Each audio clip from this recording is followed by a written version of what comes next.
آج کل کسی کے پاس کسی کی آنکھ کے آنسو، تکالیف اور مجبوریاں اور اداسی دیکھنے کا تو وقت نہیں ہے، مگر لوگوں کے عیب غلطیاں دیکھنے کا ہر کسی کو بہت وقت مل جاتا ہے۔ جن کے پاس متبادل موجود ہیں ان کو کہاں فکر ہوتی ہے کہ آپ روٹھ جائیں یا ٹوٹ جائیں، چاہے تو مر بھی جائیں، کیونکہ آپ کی جگہ دینے کو ان کے پاس اور بہت سے موجود ہوتے ہیں۔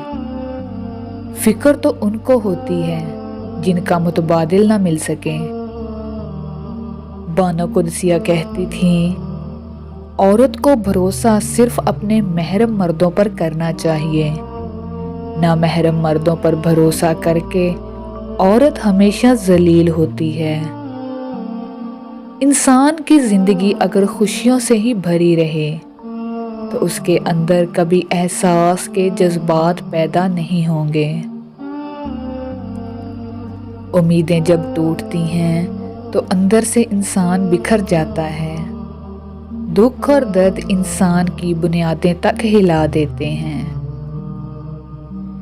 دل کی ہزار آنکھیں ہوتی ہیں مگر وہ محبوب کے عیبوں کو نہیں دیکھ سکتی۔ انسان کی اصل موت اس وقت ہوتی ہے جب وہ کسی کے دل اور دعاؤں سے نکل جاتا ہے۔ نخریلی عورت کو اپنی پھولوں بھری ہتھیلی اس کے ہاتھ میں پکڑا دو، وہ فوراً موم ہو جائے گی۔ خود کا مقابلہ کسی سے مت کرو، کیونکہ آپ جیسے ہو بہترین